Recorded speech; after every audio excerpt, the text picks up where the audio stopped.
বাড়িতে বসে টিভি দেখছিলেন, হঠাৎই ব্রেন স্ট্রোক অভিনেত্রী সায়ন্তনী মল্লিকের। কেমন আছেন তিনি?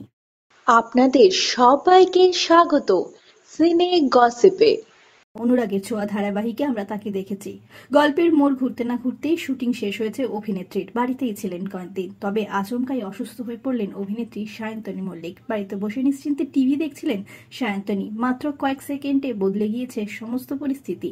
স্বামী ইন্দ্রনীল মল্লিক তাই আতঙ্কিত এখনো।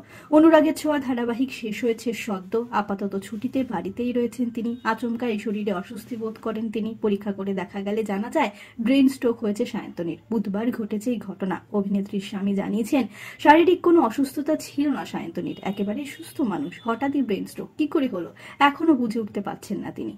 আরো জানিয়েছেন, রবিবারই ছাড়া হয়েছে হাসপাতাল থেকে সায়ন্তনীকে। করার নিয়ম নেই তেমন, কিন্তু আগামী 15 দিন পুরোপুরি বিশ্রামে থাকতে হবে। ভাগের শুটিং এ গিয়ে কিছু হয়নি, একথা বারবার বলছেন সায়ন্তনীর স্বামী ইন্দ্রনীল।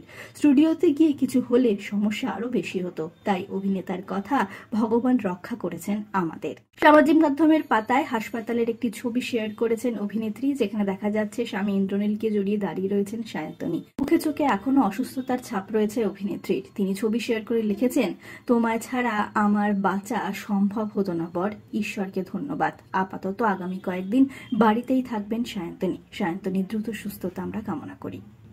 আমরা হলাম সিনে গসিপ।